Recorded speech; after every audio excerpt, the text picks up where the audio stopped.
I heard the knock before she did, but the way she froze told me everything. It was a small sound, barely more than a polite tap on the front door, but it sliced through the quiet like someone had fired a gun in our living room. My wife, Lena, stiffened so suddenly that the cup in her hand rattled against the saucer. She didn't blink, didn't breathe, just stared at the door with this wide, terrified look, like whatever stood on the other side wasn't supposed to exist. And that's when my stomach tightened, because people don't freeze like that unless they've been caught. Expecting someone? I asked, my voice as steady as I could make it. She swallowed once hard. And no. Another knock. Firmer this time. Then her phone vibrated on the couch cushion next to her. One buzz. Then two. Then three in rapid succession. The screen lit up, and I saw the name before she could snatch it away. Evan. I didn't know any Evan, but judging by the way she snatched the phone like it was a live grenade, she did. My heartbeat was slow, heavy, deliberate, each thump like a hammer hitting my ribs. Still, I didn't move. I wanted to see how she'd react. What excuse she'd reach for. Whether she'd lie or crack. Who's Evan? I asked. She shook her head too quickly. No one. It's just a coworker. The knock came again, this time paired with a voice. Lena? It's me. Open up. Her eyes slammed shut. She whispered something I only barely caught. Oh God, why now? And panic twisted her features. That's when everything clicked. The fear. The guilt. The trembling hands. I understood long before I opened the door. But I opened it anyway. He was younger than I expected. Maybe early 30s. Athletic. Clean-cut. The kind of man who probably rehearsed his smirk in the mirror. When he saw me instead of Lena, that smirk faltered for a split second, but then he slid his hands casually into his pockets, like this was just an awkward misunderstanding. Oh, he said. You must be her husband. The way he said it, so careless, felt like someone had shoved a fist straight inside my chest and squeezed. Behind me, Lena's voice cracked. Evan, you can't be here. He raised an eyebrow at her. You weren't answering.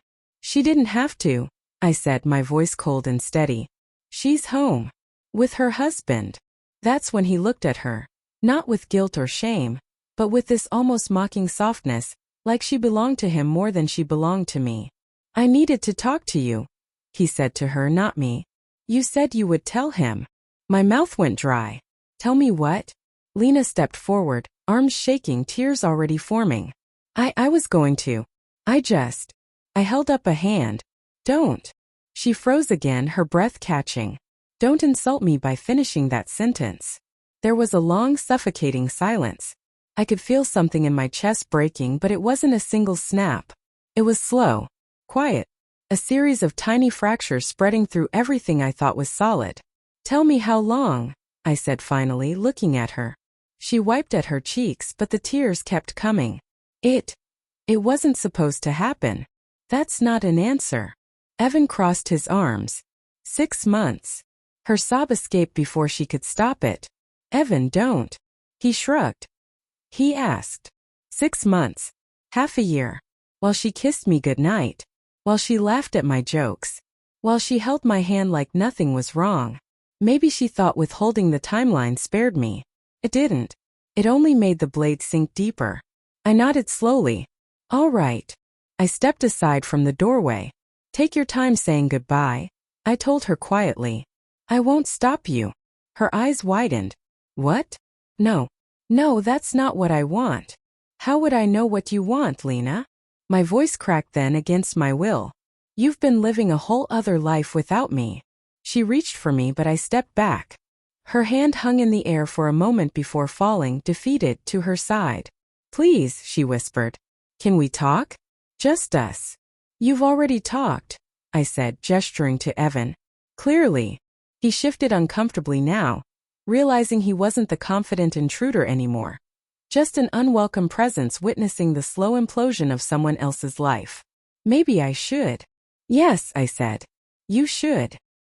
He lingered only a moment, waiting for Lena to follow. She didn't. So he left, the door clicking shut behind him. Silence swallowed the room. Silence.